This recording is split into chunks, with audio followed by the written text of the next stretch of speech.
The first book I'm going to be reviewing today is Understanding the Power of Your Environment by Miss Favor Tubobo, an accounting student of Landmark University, and of course the first daughter of our provincial pastor and Pastor Mrs. Amos Tubobo.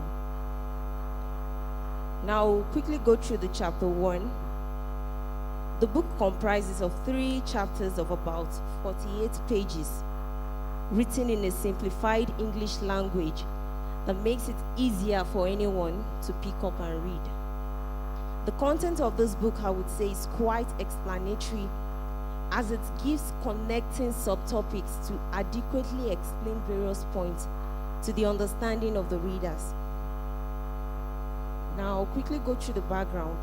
The book is written from a religious perspective, as it mirrored the godly aspect of every societal norms. It is a pointer to the fact that there is always the godly factor in every aspect of human endeavors. One could say that the author wrote from an informed point of view, and our observations are based on the various behaviors displayed by mankind of different age groups. Apart from being explanatory, the writer also adopted motivation and solution concepts to appeal to readers' sense of reasoning.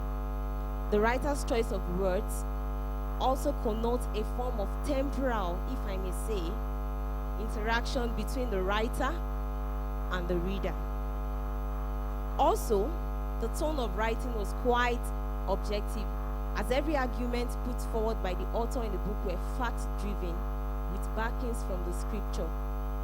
A typical example is the writer's point on staying with people who are of like passion. This was further backed up with instances from Proverbs 27:17. I quote, "As iron sharpens iron, so a man sharpens the countenance of his friend." In a nutshell, I would say that the writer's general language was clear, unambiguous, and objective.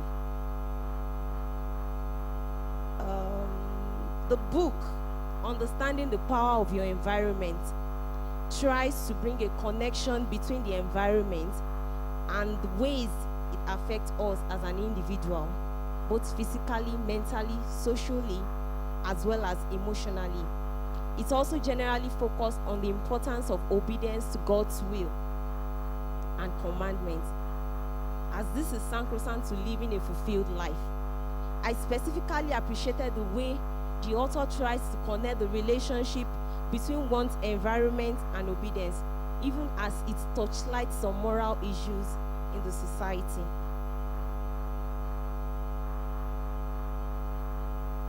One of the merits of this book is that it comes in form of a palm book.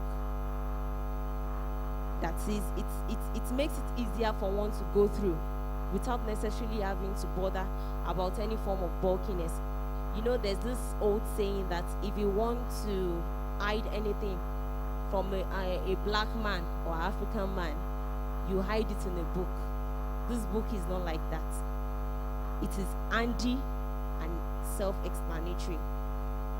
Also, for each chapter, the author was able to conclude her thoughts in a simple and understandable form.